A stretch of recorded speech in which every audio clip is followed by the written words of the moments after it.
সরলা ছিল খুবই কিপ্টে। আর সরলা এমন কারো সাথে কথা বলতো না। বয়সের সাথে সাথে সরলারও একটু পরিবর্তন আসতে থাকে।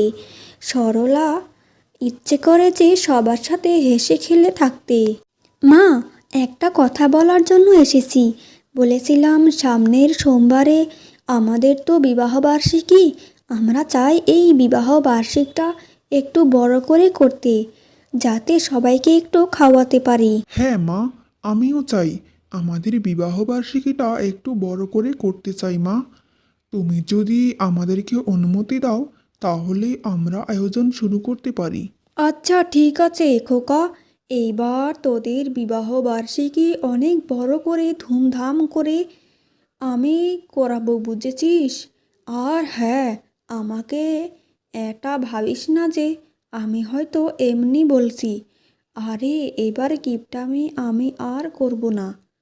আর গ্রামের সবাইকে ডেকে আমি খাওয়াবো, বুঝেছিস?